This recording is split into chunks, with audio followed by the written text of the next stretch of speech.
So Ezra and his crew have now arrived. They are in Israel. They spent their 3 days recuperating from their trip, or 3 days transforming themselves into Israelis. We gave multiple explanations for the 3-day wait. And then they are received at the Beit HaMikdash, at the temple. There's a full accounting of all the items that they brought, and then they bring korbanot, they bring offerings. And what I want to do for our first few minutes today is look a little further at these offerings they brought before we launch into the last part of Ezra, which is chapters 9 and 10. So we already noted sentences 35 and 36 in chapter 8, in which we were told they brought burnt offerings, olot, for the God of Israel. They brought 12 bulls for the entire nation, we presume 1 per tribe. They brought 96 rams, which we presume is 8 per tribe. They brought 77 sheep, and we had not a clue why 77. The suggestion was made 77 is a good number in Judaism, 7 is a good number in Judaism, all true. Nonetheless, I don't know why 77. And then we had these 12 sfirei chatat, these 12 troubling goats. They're listed as chatat, which means a sin offering usually, but we're told that all of this was an olah, was a burnt offering. And so we were trying to figure out what this is, why you're bringing a chatat that you're not planning on eating. And we gave 2 approaches. One approach was the Rambam's approach. Maimonides says these are a form of miluim. They are dedication offerings for the temple. That's his language. We noted that this is strange, because you bring miluim when you dedicate the temple. The temple was dedicated before Ezra and crew ever showed up. There's no reason why they would be doing miluim. The answer may be, okay, nonetheless, that's exactly what they did. That's what the Rambam seems to think. I know someone's phone or something is that in here? It's from outside? It's the light. No, it's not the light. I don't know. Okay. The part of the environment. But the other approach is the Gemara's approach regarding the chatat. And the Gemara's approach is decidedly different from that which the Rambam says. If you have the source sheets, the Gemara is on source number 1. Amar Rabbi Yossi. Rabbi Yossi said, he quotes our verse. Habayim me hashavi. That's odd. Habayim me hashavi b'nei hagolah. That's why Rabbi Yossi skips a word in the Gemara. Doesn't have, it's missing a word in the Gemara. Habayim me hashavi b'nei hagolah. Those who came from the exile, those who returned now, hikrivu alot elokei Yisrael. They brought burnt offerings to the God of Israel. Parim 12 bulls, hakol olah, all burnt offerings. So the Gemara says, I don't understand. Hakol olah sal kedaitach. Could they really all be burnt offerings? Exactly what we asked. Efshar shechatat olah. Could a chatat be a burnt offering? You're not supposed to burn it. Ella, rather, hakol ke'olah. Rather, all of them were like burnt offerings. What does that mean? Ma'olah lo ne'echelet, av chatat lo ne'echelet. Just like the burnt offering is not eaten, so these chatat offerings were not eaten. But why wouldn't they be eaten? You're supposed to have the Kohen eat part of the sin offering. So the Gemara explains Disanya, as a brisa says, Rabbi Yehuda Omer alavodas kochavim hevi'um. Rabbi Yehuda says it's because they brought the karban chatat to atone for idolatry, and you don't eat, no one eats from a sin offering if it's brought to atone for idolatry. This is unique. It has different rules. So that's the idea. Except the big question is, of course, whose idolatry are you atoning for? What idolatry? So here we get a very interesting answer. Va'amar Rav Yehuda Amar Shmuel ala avodas kochavim she'asu bimei tzidkiyahu. It's because of the idolatry that was worshipped in the days of Tzidkiyahu. The days of Tzidkiyahu, he's the last king of the first temple period. What does it in English, that name? Tzidkiyahu? Zedekiah, maybe? Zedekiah. For those of us who think that. Yes, I think Zedekiah would be the way it's written. So one problem you immediately have is that we have to think that the people who made this journey, maybe there are 1 or 2 of them who are from back then. We already noted that one could survive a 70-year period. It's not out of the question. It's even not out of the question for someone to have been of age at the original time of the idolatry, but how many of the people there? You're bringing 77, of these, or even 12 of these offerings, on their behalf. That's very strange. So the Gemara discusses it. I skipped some of the discussion from the Gemara on the page, but what the answer essentially is that the tzibur, the community, never dies. So if there is a transgression on the record for the community, the later generation is in fact able to come and atone. And we do this all the time in Judaism, both for the negative and for the positive, where we'll talk about the merit of our ancestors and claim it for ourselves. So here too, this is part of the record for the nation. But the Gemara has a different problem. V'hamizidin havu. They knew exactly what they were doing when they worshipped idolatry. They knew that it was wrong. And the general rule is that a sin offering is brought to atone for accidental error. The Mishnah in the second chapter in the volume called Kritut offers a couple of examples, maybe even as many as 5 examples, where somebody who sins intentionally does bring an offering. But those are unique cases. Generally speaking, you don't bring an offering for intentional sin, not because intentional sin is better than accidental sin, but because you don't qualify for atonement. A person who sins intentionally is not able to say to God, oops, my bad, here's a gift to show how sincere I am, and to atone that way. Susan. On Yom Kippur, don't we get to atone for Bezi v'Shtaka? So you are correct. Yom Kippur is different from Korban. Yom Kippur, the Gemara in Yuma actually gives you a breakdown of the different methods of achieving atonement, and Yom Kippur is its own creature. It doesn't operate the way a Korban does. All right. So if it's an accidental sin, Yeah. if somebody tells us afterwards, if we made it by accident, Yeah. how do we know we made it? Right, so maybe by being informed afterwards, that can be. Yeah, I eat something and then someone says to me, what you ate wasn't kosher. So that's a case of accidental sin. A person said, they bowed to something, and oops, that was an idol. I don't know. It's very hard to conjure up an image of accidental idolatry. This sounds very Catholic. Really? Well, that's good. That means they copied us well. Sorry? If you weren't aware of the prohibition against idolatry, and then one can imagine that might have been the case. Yeah, so the Gemara actually discusses how one could violate idolatry accidentally. There's even a concept of what's called Omer Mutar, somebody who thinks that it's permitted. There's a lot of discussion about it. But the bottom line is that the Gemara says they're worshiping idols intentionally, knowing full well that we don't like that in the end of the first temple period. So how are you bringing offerings, even having said that the community never dies and therefore it's an ongoing? Nonetheless, you can't get around the fact that that this is intentional. So the Gemara's answer is Hora'as Sha'a Haya. The answer is this was special dispensation. It was a special ruling for that moment in time that they would bring these offerings to atone. How did you get the special dispensation? So my gut would have been to say, well, Ezra's a Navi, he's a prophet, he's talking to God, and God said to him, this is what you should do. The Netiv, Rabbi Naftali Tzvi Yehuda Berlin, disagrees and says, no, there's a verse which I didn't bring here because it would take us farther and farther away from Ezra. But for those who want to look it up, it's a pasuk in Bamidbar, it's chapter 15, sentence 25, and he believes that you could actually deduce from that verse this lesson about bringing an offering to atone for communal idolatry. But I think that it's worth pausing for a minute to think about the image here and the symbolism here of Ezra now arriving and seeking to atone for the sins of the past. Right? We've talked a lot about this issue of how the people in the Second Temple view themselves. Their whole legitimacy being in question because they don't have all the status and they don't have all the miracles and they're under siege and so forth. And we talked about it in terms of their Pesach exceeding the Pesach of Chizkiyahu and how wonderful it was that they could actually achieve something. But generally speaking, they model everything they do on the past. Here comes Ezra from Bavel.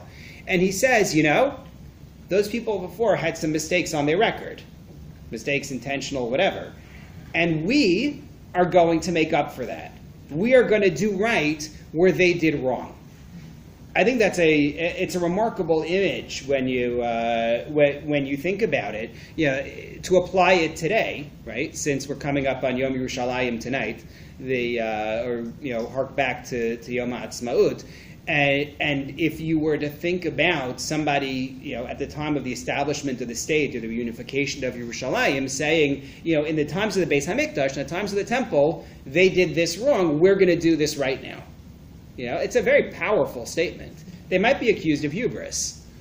But that's what Ezra's doing. I mean, he has 70 years instead of a couple of thousand. Which is good.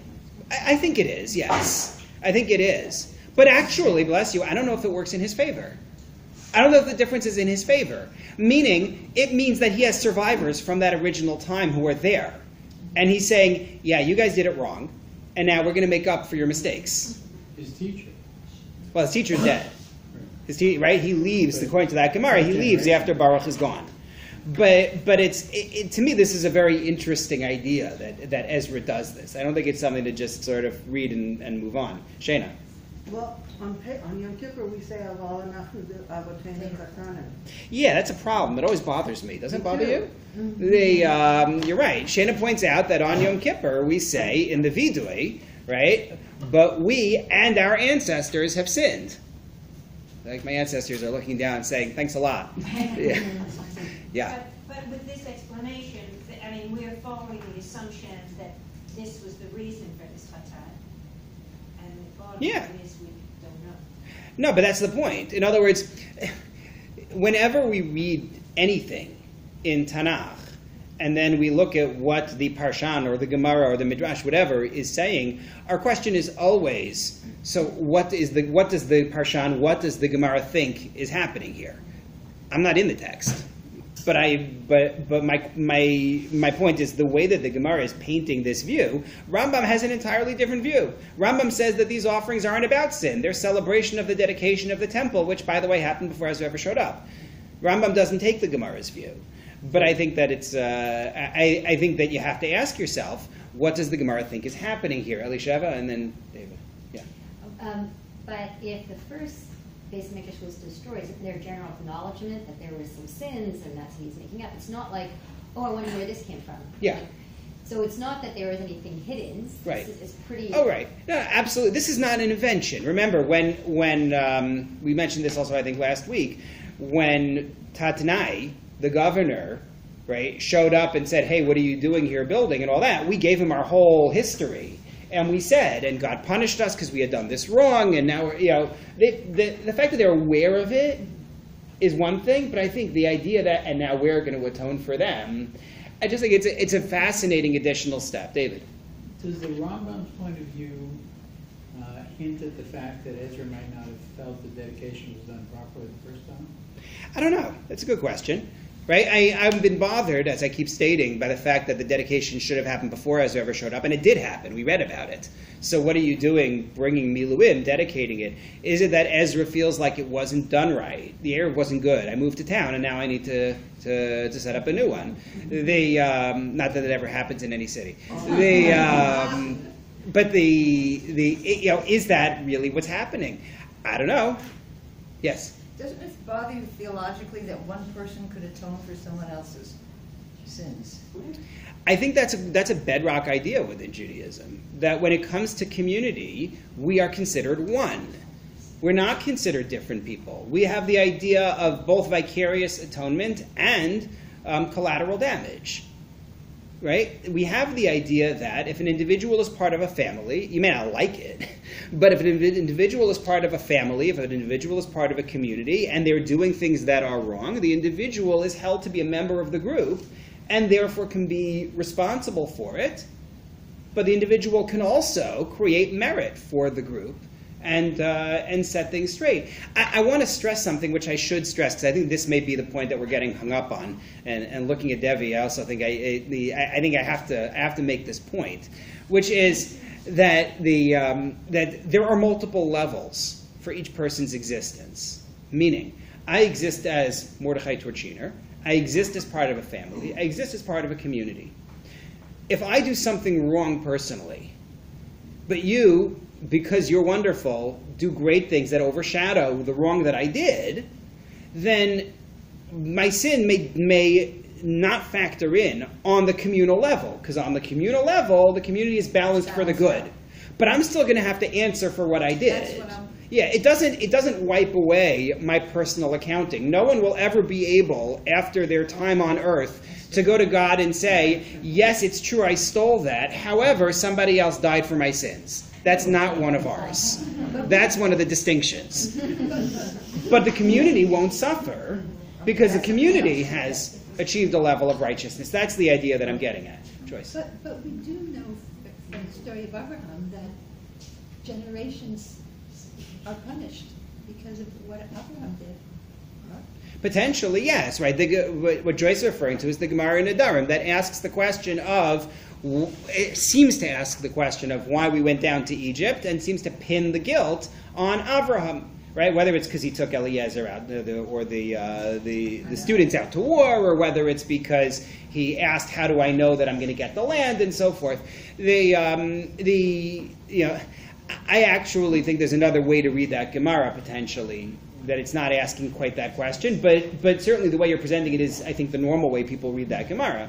And it does suggest that people may suffer, indeed, for what their ancestors did, just as they may benefit. I mean, the Navi talks about this, right? The ancestors ate the unripe figs, and our teeth are going to be the ones that are set on edge, right? Avoseinu achlu boser. I don't remember the rest of the pasuk. Something, yeah, Tikhena Shina, but I don't remember exactly. But those are the two ways to understand, the two basic ways to understand this carbon, either miluim or atonement for the idolatry that had been performed. The other question, though, is what's with the 96 and the 77? These are weird numbers. So I have two different approaches. Go back to source number 1 and the Gemara's approach. That we didn't finish the Gemara. After the Gemara says, Haras Shah Haya, it was special dispensation, it then continues to say, Hachinami Mistabra. It makes sense to say that it was special dispensation. Dilote Mahachi, because if you're not going to say that, look at the rest of the pasuk. Elim tish'im v'shisha, 96 rams, kvasim shivim v'shiv'ah, 77 sheep. Kineged me. What was that for? Why 70? I don't know if they're bothered by the 96 or just the 77, but they're clearly bothered by the 77. And their answer is, Ella haraz sha'haisa. Yeah, that was also a special ruling for that time that they should have 77. Hachanami haraz sha'haisa. So this too is special dispensation. So the Gemara seems to think that actually there is a meaning to 77, and we just don't know what it is. Whereas Ibn Ezra, right, no stranger to charting his own path, in source number 2, says, Tishim v'shisha, shivim v'shiva, kefiyah cholasam, ein lahem tam. He says, yeah, this is what they had. You went to the pantry, this is what you brought out, and that was it. Why are you serving that? Because that's what I had.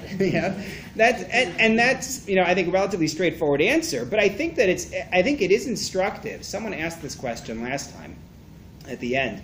To ask the question of so why? When you say there was a special dispensation, right? But what's the goal of the dispensation? Special dispensation does not just mean Ezra randomly said, this sounds like a good idea. There has to be some kind of a purpose that is behind it. So presumably the first Haras Shah, the first special dispensation that we're talking about, to atone for people who sinned intentionally, right? I think, then I understand. You want to clear the slate. You want to say, all the guilt of the first temple is now gone, and so you're going to bring an offering, even though that's not technically the way it's supposed to work. The statement is, you need to not be haunted by the ghosts of what happened the first time, and so therefore this is valuable and God is going to accept it. That Haras Shah, that special step, I understand. And Rashi actually seems to say it. If you take a look at source number 3, Rashi says, Haras Shah Haisa, it was a ruling for that time, that even though they had sinned intentionally, this would atone. That's what we're being told. Get rid of the ghosts of the past. I don't know why you would have a Horas Shah special ruling to say, and bring 77 animals. I think that requires more knowledge of what was going on at that time. It could have had to do with the number of families. It could have had special meaning for them. But I have not seen anybody who could offer an explanation of significance of why 77. There's another view of Meir Simcha of Devinsk in his Meshech Chachma, to that same passage in Bamidbar chapter 15, has a whole other view of the Horas Shah, but I didn't want to go further with this. But what we see here is, and now just to summarize what we have for chapter 8, is you get Ezra's very symbol-loaded arrival. Right? Arriving in the month of Av, the whole business with Aaron's yard site, Av as the month when the first temple was destroyed. We have the shortage of the Leviim, for whatever reason. We gave a whole bunch of potential reasons, as well as the potential punishment of the Levites for not coming, the loss of the tithes. Ezra refusing the king's help, saying, I've been telling him all about how God helps us and punishes the wicked too. How in the world could I now rely on him for assistance? And then you have this carbon. It's a nation that I think has a very mixed identity of sort of messianic redemption on the one hand and human falling short on the other. And Ezra is here to bolster the messianic side of it, to say we are going to beat whatever it was that took us down the first time, and we are going to become the nation that we always knew we could become. That's what I see Ezra accomplishing for the people. Clear? Okay. So right now, if we stopped here, I always feel like this at different points in Tanakh. If we stopped here, everything would be wonderful, right? It's rosy. We built the temple. We dedicated it. Ezra's here. Mashiach, so to speak, has arrived, and they can ride off into the sunset. And then we get chapters 9 and 10. So, in order to learn chapters 9 and 10, I gave you actually an outline on the sheet. We have to deal with a major issue here. Basically, there are two themes that we're going to see in chapters 9 and 10. One theme is the issue of intermarriage, and the other is Ezra's leadership style. How does he deal with problems that he faces? Now, I want to state a preface which is going to apply both when we see these chapters and then when we come back to this issue in Nechemiah, because this is going to be a major issue in Nechemiah as well. Everything that we're going to see here is going to speak very strongly to a rejection of Jewish marriages with people who are not Jewish. We're going to talk about the halachic issues in such a situation, but recognizing that it is rare to find a Jewish family where this is not a practical issue. I hope that anything that we say will not offend. It's not meant to take the issue lightly. It is not meant to address the issue glibly or to paint everybody with one brush. But this is here in the text, and you have to know that you can't learn Ezra and Nechemiah without addressing this, at least in the sense of what it meant for the Jews who had come back from exile in Bavel. So you see on your sheet the outline in source number 4. It starts with the report. Ezra learns that, in fact, Jews are married to others. We'll talk about who they married, when they married in a little bit. Ezra is going to appeal to God, and that's going to be the bulk of chapter 9. Then we get the national response in chapter 10, Ezra's display of grief, a major national decision in chapter 10, followed by separation of the couples who had intermarried. Whether that's all of the couples or only some of them, we're going to have to see. But you should know, like I said, this is coming back in Nechemiah. So whatever they did here was not the end of the problem. Susan? When you say Ezra's prayer to God, Yeah. is he praying to God to stop the intermarriage? Well, that's what we have to see when we get there. Oh. Yeah. Because, how would you think God could do that? Wait and see. Okay. Wait and see. In short, he's not looking to God to stop the intermarriage. No, I'll tell you that. That I can already tell you. Even though I thought I would wait for once I would, when you say a report about the intermarriage, he finds out about it. Yes. One would have thought he knows about it. So a little bit depends on when this marriage is taking place. what are these marriages? There are two possibilities, right? Either these marriages are ones which took place already in Babylon, in which case you're right. I would have thought he lived there, he would know. But the alternative is that these are marriages that are taking place in the land now. And in fact, Ezra shows up and somebody comes to him and says, we have an issue here. So we'll have to see which we're talking about. So in order to do this, though, there's a separate passage which we have to learn. And I apologize to the couple of people who were here when we learned Malachi 5 years ago. But you have to go back to Malachi in order to do this. So go back to page 1400, not Malachim, Malachi. Yes. We're on page 1431.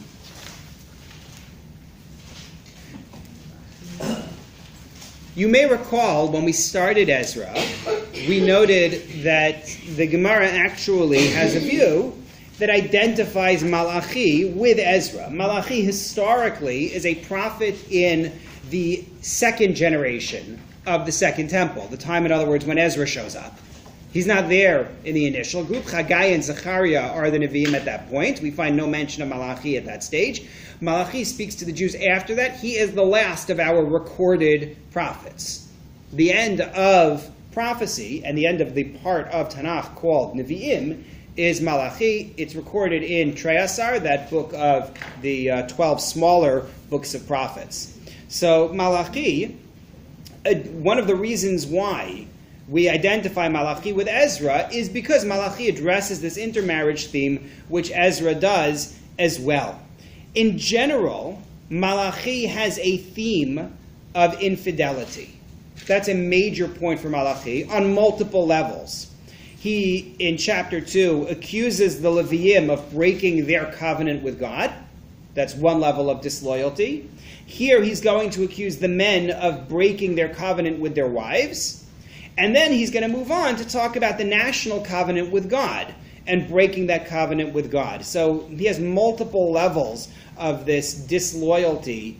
And here he's going to address the males involved. We'll talk about later why it's males as opposed to females. That we'll come back to. But that's what he's going to do. So before we even see the verses, actually, let's take the question now. Take a look at source number 6 on your sheet, and you see what Rashi says regarding these intermarriages. Rashi writes, "Shenas'u nashim nochriot bebavel." They married foreign women in Bavel, in Babylon. Vafilu HaKohanim, even the Kohanim did, Kemoshe Mefurish B'Sefer, as is recorded in the text in Ezra. Rabbeinu Omri Malachi Ezra, and our sages identify Malachi, who speaks about it there, with Ezra in our book. So Rashi believes this dates back to Bavel. Yeah. So Julie. if they're both the same prophet, why not use the same name? Or why not call it Ezra 1 and Ezra 2? Right, so the funny thing is that we don't actually know for sure that he was ever meant to be called Malachi. Go back for a second to the beginning of the book of Malachi. It's only one page before that. And read the opening sentence and recognize that it isn't necessarily saying his name is Malachi at all. Right? No, but if it's Ezra, why not just say this is Ezra? Or why not say Malachi? But there's no name to here. Ezra? Right, there's no But name. why name? Why? Why is it left anonymous? Maybe because it's already Ezra's prophecy would be one. So that could be why. But you're right. Ezra's prophecy, then why not say this is Ezra's prophecy? Right. I understand what you're asking. I think you can give answers for it, but at the end of the day, what the Gemara is really trying to do is not necessarily to make a historical statement, as much as to say, look at the themes that are associated and who's operating there at the same time, and therefore make that kind of a link. That's true in general whenever we ask these questions, but we know for historical fact that there were figures at the time who operated by multiple names for whatever reason. Whatever the convenience was, we had it. Whether the names are subtle differences, like Yirmiyah, Yeshaya, Yeshayahu, things like that, which today would really annoy us, but in their society, with the way literacy worked in those days, it wasn't a big deal to alter it. Or whether you talk about Daniel Belshazzar, right, where he's given another name. This is your Babylon name. This is your Jewish name. This is your Babylon name. You had a phenomenon of renaming people for various reasons. Yeshaya and his kids, who we kind of hope got renamed at some point, because Otherwise, it just wouldn't fit in the Scantron forms in school. The Pele Yoetz Kel Gibor Aviyad Sar Shalom is just a mouthful, you know. They had a nickname, exactly, Malachi. So Rashi believes that these are intermarriages that are going on in Babylon. But take a look at source number 7, the Medrash in Bereshis Rabbah, which says no, and makes it a lot more understandable in terms of Ezra not knowing about this. B'shah sha'alu Yisrael min hagolah. When Israel came out of the exile, nispachmu pnei hanashim min hashemesh v'inichu osan. The women's faces were blackened by the sun, and the men, right? And the men left them. V'holchu lahem v'nasu nashim amoniyot. The men married the Ammonite women. V'yumakifos hamizbeach ubochot. And the women surrounded the altar and they cried.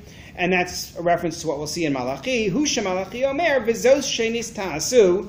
This Malachi is going to say, we'll have to see this more, this is the second thing that you do, meaning shniya l'shitim, because this isn't the first time that Jews have taken foreign wives. There's this mass incident in Shittim with the daughters of Moab and Midian. So there's more to say about this medrash. I don't want to go into this medrash in depth. The association with Shittim is fascinating, but not for right now. But the point for us is that this supports the idea that actually the intermarriages weren't a Babylonian phenomenon. The intermarriages are actually after they come back into the land. Remember that you have all these other populations surrounding them, and that's when they start marrying among their neighbors, whether it's because there were sunburn issues, So interesting the way they frame. Yeah. From every family. I mean, not that they. I don't know what to do with it. I just shrug. I don't know what to do with it. Recognize that it was written at a certain time. And, Yeah. No, I understand what you're saying. But it's, I just shrug. Shrugging is more useful sometimes. Is this the first anti-black? No. No. They left, they were already married to Jewish women. They were married already to Jewish women, and they abandoned them. And then they went to the Yes. and the young woman's faces were not blackened. There's a melatonin issue. Okay, I think so. How long were the returnees there? Till the Sorry? How long were the Shavim Yeah. returnees there in Israel? The Jews have been back in Israel for decades already. So is there anybody that just says that it was those Jews that had stayed in Israel? Well, I think that's this. Oh, that had remained in Israel. That I have not seen. Erroneously, I Right. thought That I had not seen. No. No. The assumption is that this is the first wave of Jews who returned to the land. You don't have to assume that this medrash is meant literally. You know, the darkening by the sun is an image we see in Tanakh. You can look at the beginning of Shir HaShirim for one example. This does not necessarily need to be taken on a literal level. But let's take a look at what Malachi actually said. Moshe. But on a literal level, and I just heard this recently, I can't remember where, the concept could very well be that their wives worked in the fields all day. And those were their wives who worked. On the other hand, they had wives of pleasure. And these would have been wives of pleasure, the Ammonite wives. Right. So you're harking back to what we discussed last Wednesday in the shir on marriage and divorce at Beth Emeth. We talked about then the Torah has a deep condemnation of this sort of practice in the story of Ada and Tzila, right? Which is a story that people generally don't know. They generally skip. It's chapter 4 of Breshit, so it has the misfortune of being between exile from the garden, Cain killing Havel, and then the flood. So seriously, who's paying attention to Lemech, Ada, and Tzila? Especially because no one can understand what Lemech is talking about when he complains to them. But Lemech has two wives, Ada and Tzila, and to make a short story even shorter, Ada, as a Hebrew/Aramaic word, refers to pregnancy, and Tzila refers to beauty. And the idea, as Rashi takes it there in chapter 4, is that he had two wives. One was for beauty, and one is the one to have kids. And first of all, it doesn't work because Tzila ends up having children. But second, And more important is that the Torah condemns that kind of an approach, and their marriage breaks down, and that's what you see happen in that story. And it's meant to be a statement that this isn't the way you're supposed to do things. But could that be what's going on here? Yeah, quite possibly. I mean, it's clearly an early stage polemic against that kind of practice, suggesting that there was an issue that needed to be polemicized against. Yeah, but when women are described in the Tanakh, their virtue is that they are beautiful. That isn't the first thing we say about the men, who were important men. Ask Yosef, ask Daniel. But you know, woman, one of her virtues. There are is handsome what she men looks in like. Torah. Yeah, but the women always have to look good. No, Devorah, they don't. Okay, this is not the women in Tanakh Shir right now. As enjoyable as that would be, it's not what we're doing right now. Maybe after we finish Nechemiah. Let's take a look at Malachi, because he's waiting. Chapter 2, sentences 10 to 16. It's again, page 1431. His rebuke, right? Halo av echad lechulanu. Halo kel echad bira'anu. Do not we have one Father, one God created us? Madua nivgad ish be'achiv lechalel bris avosenu. Why does one person betray his brother to desecrate the covenant of our ancestors? Bagda Yehuda. Yehuda, Judea, has acted as traitors. V'so'eva ne'esesa b'Yisrael u'Yerushalayim. To'eva, that which is abhorred, has been performed in Yerushalayim, in Yisrael, in Jerusalem. Ki chilel Yehuda kodesh Hashem. Judea has desecrated that which is sacred to God, Asher Ahev, who he had loved, Uva'al Bas El Nechar, and has lived with the daughter of a foreign god. So what is Judea desecrating here? Clearly you could see this image as just being an image of, we have desecrated our covenant with God, meaning we haven't followed God and worshipped idols. But the commentators universally take this as also referring to what happened within the marriages, which is to say that, as Radak says, they have desecrated the sacredness of marriage by doing this. And Malachi says, Yachreis Hashem la'ish asher ya'asena va'onem me'ohale Yaakov u'magish mincha Hashem tzvakos. He says, may God eliminate from this person any descendant. The person who does this is going to suffer. Sorry? That's a curse. Yes, that is a curse. And then he continues, I'm not going through every aspect of the verses, we're not relearning Malachi right now. But, Vizos shenis ta'asu. You do this second thing, and that's what the Medrash was referring to before. What do you mean you do this second thing? So the Medrash here says, second after ancient history. After what happened when the Jews were on their way into the land originally, coming out of the midbar of the desert, Ibn Ezra and Radak both disagree and say that this is your second sin. Your first sin was that you bring poor quality offerings to God, which Malachi has spoken about separately. In the passage right before this, in chapter 2 in Malachi, he spoke about the offerings that they brought to God, and now he is condemning them for the intermarriage, and says that's what causes God to turn away from your karbanot. Rashi has another take. Yeah. Why just Judah? Because that's where we are. But were the other ones also pure? Like it's like as if Judah's the only one. No. It doesn't. It's Judea. Judea. That's the area that we settled for the most part. You don't have much outside of Judea. I'm sorry, I thought Okay.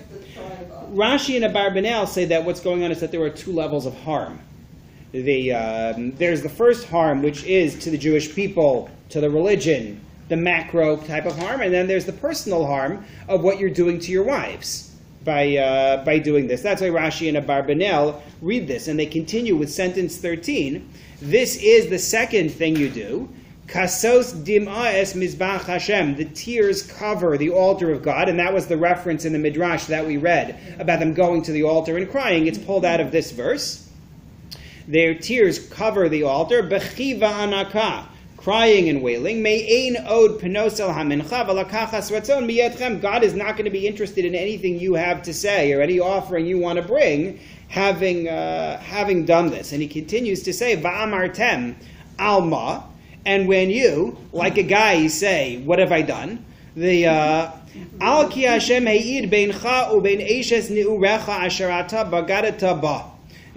Because God testifies between you and the wife of your youth whom you have betrayed. Vehi chavertecha ve'eshes brisecha. She is your companion. She is the wife of your covenant. Velo echad asa. This verse is very hard to translate. This next one, sentence 15. We're just going to go with the art school one in the interest of time, but there's a lot more that you could do with this. The recordings from the Malachi Shiurim are on YUTorah. If you want to look online, you'll see what else we said. I assume on Kosher Tube. Did we do Kosher Tube in those days? No. We didn't do it. Okay, so on YUTorah you have it. But the Kosher Tube site has relaunched. I will let you know, so you can go catch these shiurim. V'lo echad asa ush'ar ruach lo umaha echad mevakesh zera elokim v'nishmartem beruchachem ube'eshes niurecha al yivgod, as they translated here. But did not the unique one do so? Yeah, I can't even read that. Ibn Ezra says the way to translate this line is, not one of you acts properly. That's the way that he renders it. Lo echad asa, not one of you acts properly, having sha'ar ruach, a proper spirit, remain within him. Umaha echad mevakesh zera elokim, to seek zera elokim, to seek the seed of God instead of the seed of these foreign nations. Kisanei shalach amar Hashem Elokei Yisrael. And again, this verse also is not so simple to translate. Radak renders it as Kisanei, if you hate them, shalach, then divorce them. So says the God of Israel. V'chisa chamas alevusho amar Hashem tzvakos v'nishmartem b'ruchachem v'lo sivgodu. The point is, don't be treacherous to them, keeping them, and at the same time taking this foreign wife. This is Hamas. This is an act of violence to them. That's Malachi's rebuke to the men. Why doesn't the Beit Din use this when people don't want to give a get? It uses this and much stronger when people don't want to give a get. Whether they're successful or not is another story. And no, I'm not tackling the question of a particular Beit Din. No, I just don't know enough, to be honest. I know the side against. I don't know the side for. Yes, Francis. The Tanakh refers to the unique one as Abraham, with Hagar and Sarah. Sorry, who does? The unique one. Yeah. Is referring to Abraham. Yeah, that's Hagar and Sarah, is that sort of like a cop-out? No, I don't think it's a cop-out at all. I mean, this is a hard sentence to render. Rashi says that it's Adam and Chava, that it's referring to. So you have multiple ways to take it, because it's a really hard sentence to work with. Susan. If they have more than one wife, Thank you. Yes. So if they have more than one wife, he's talking, well, get rid of her, but you could have 3 other wives. Like, it's as if it's talking like it's a monogamy, but it's not. Because, like, yes, you shouldn't have a non-Jewish wife, but you could have had 7 Jewish wives. Right.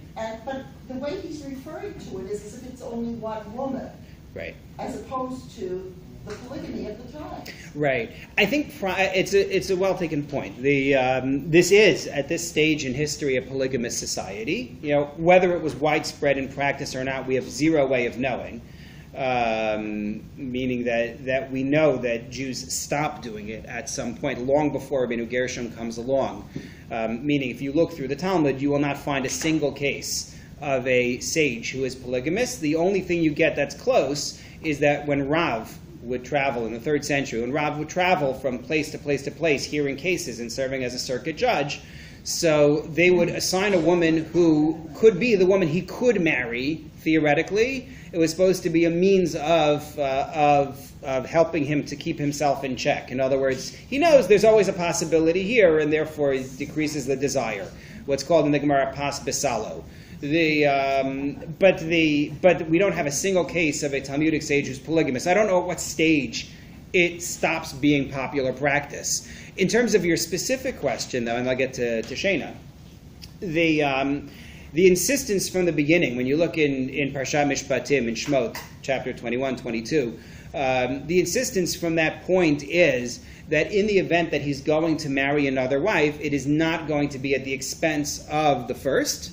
Both in terms of material things that he's supposed to provide, she'er, ksut, ona, living with her, but also in terms of standing within the home. That was always the understanding. And I think the sense here, reflected in that midrash that we saw, is that the Jewish wife ends up being less than. If you go back to Sarah and Hagar, that kind of one is up and the other is down type of a position, which wasn't unique to us, meaning Hammurabi in his code discusses the same exact phenomenon of taking a second wife, and what do you do if the second wife degrades the first? So I think that's really what Malachi is speaking to. Shana. So two things. One is the whole business of polygamous religions. It's true that men among Israel were allowed to have second wives, but there's not a single happy example anywhere. Correct. It's always a failure. Right. There's no good case of polygamy in Tanakh. You will not find a single case where it works out well. The reason why you have it is simply because when you have a Torah which begins with bear fruit and multiply, you're not going to prohibit that which makes maximum fruit, so to speak, possible. The reality is that's what you have. Meaning, if you say that the male is not able to impregnate more than one woman for this period of pregnancy and then, generally speaking, nursing, you've locked up all of your fertilizers for that period of time. Therefore, you're not going to prohibit it. But what ends up happening, as Shana notes, you don't have any. You have loads of cases of unhappy relationships early on in Tanakh. You have some unhappy ones further along as well, right? If you think of the cases of David and his wives and Shlomo and his wives, you don't have good stories. All through Shoftim, you find unhappy polygamies and unhappy children resulting from those polygamies. It's not a pretty picture. Yes, David.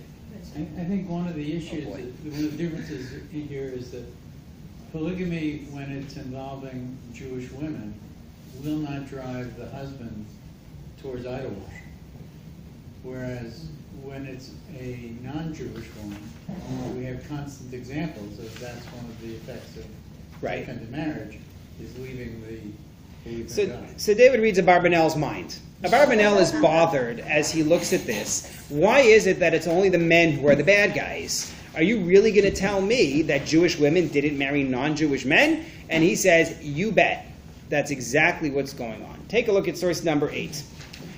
Hebrews on the bottom of one side, English is at the top of the next side. V'lo ha'eshimam hanavi po, v'lo gamkein b'sefer Ezra. He's commenting on Malachi. He says, the prophet does not rebuke them here, meaning in Malachi, and he doesn't rebuke them in Ezra either. Shayunosnim b'nosehem l'goyim, for having their daughters marry non-Jewish men. Ki im shayulokchim lahem nashim nachriyot, only that they would take non-Jewish wives for their sons. Ulai hayu osim zeh, b'choshvam shehem yimshelu b'neshoseihem, v'lo yispatu la'avod avodah zarah shalahem. He says, you know why? Because they were misguided. The men thought that they were going to take non-Jewish wives, and they weren't going to be influenced.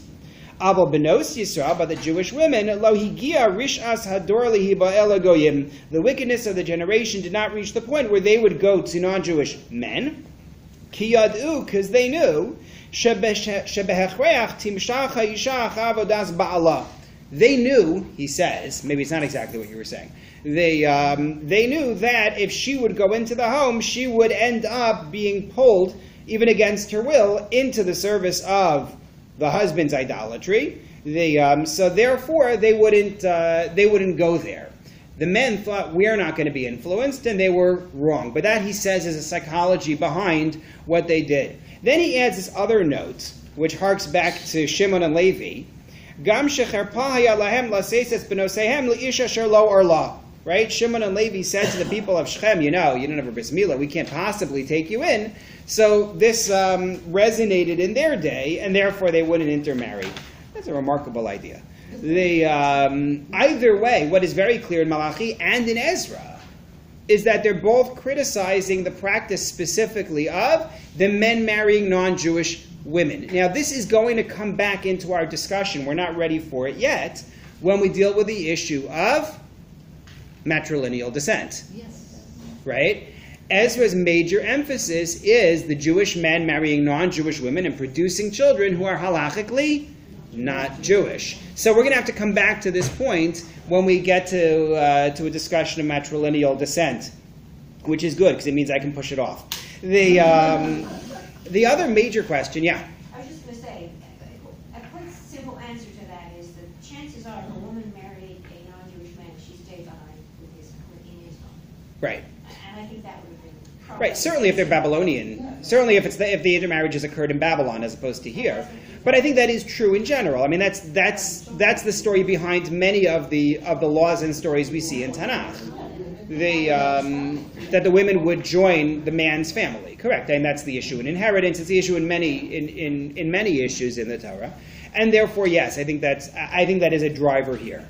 Is it Samaritans that we're talking about? They're marrying? Assuming that they're marrying in the land, it's some variation of Samaritans. Remember, we said there are multiple nationalities that are floating around in the Shomron. Right. So which one they are, I couldn't tell you. But yes, that's if we assume that the intermarriages are happening locally, then yes, these are the Samaritans into whom they are marrying. I mean, this as a phenomenon is not a new phenomenon for Jews, right? We have all of these rabbinic laws that are designed to reduce social interaction between Jews and those who are not Jewish because of the recognition that when you get to know people, you realize they're not bad people. There are moral Jews and there are moral non-Jews, and there are people who are fun to talk to and have a great sense of humor who aren't Jewish. And once you have that, once you have the recognition that there isn't all that much from a personality basis that's going to separate us, and the only thing you have to keep us, in the fold, so to speak, is to say, well, I want to have Jewish children, and I want them raised by somebody who values Judaism, and therefore I want to find a Jewish spouse, then for someone who doesn't have that as their top value, they're going to marry somebody else. This is far from a new story. So, that's, and especially if they're not, blackened by the sun. That's medrash. But that's the reality. So what we have to discuss next, and I'm looking behind me at the time here,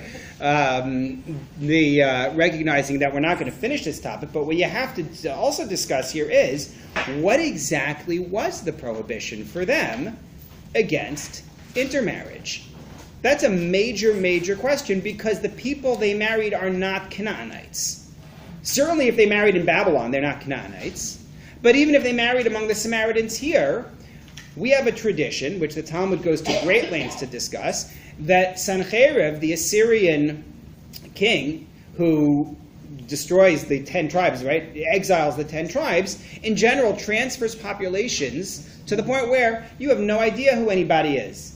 They can say they're Egyptian, they could say they're Girgashi, they can say they're whatever they are, but from a halachic standpoint, they don't have that standing. And so therefore the question is, when the Torah tells you not to marry among the nations of the land that you're about to enter, does that mean any nation? Or does it mean Canaanites? In which case, they haven't broken the law.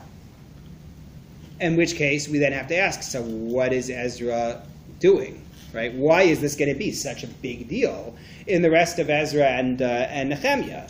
So realistically, we don't have time to do this in depth, or at all. But know that this is not the first time we've seen somebody inveigh against intermarriage in Tanakh. Right? Give me an earlier case in which that was an issue.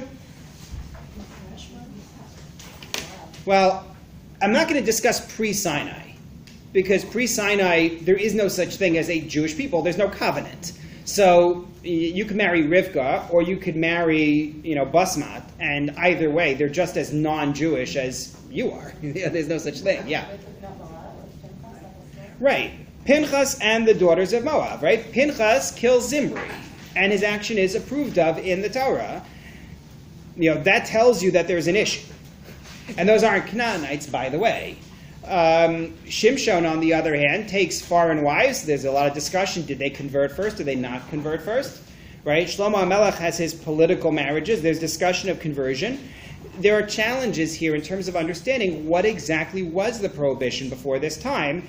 And what we're going to see is that to say that there was no biblical prohibition against this is far from heretical. Meaning that when you talk to people who haven't studied the topic, that's their assumption that, well, of course there's a biblical prohibition.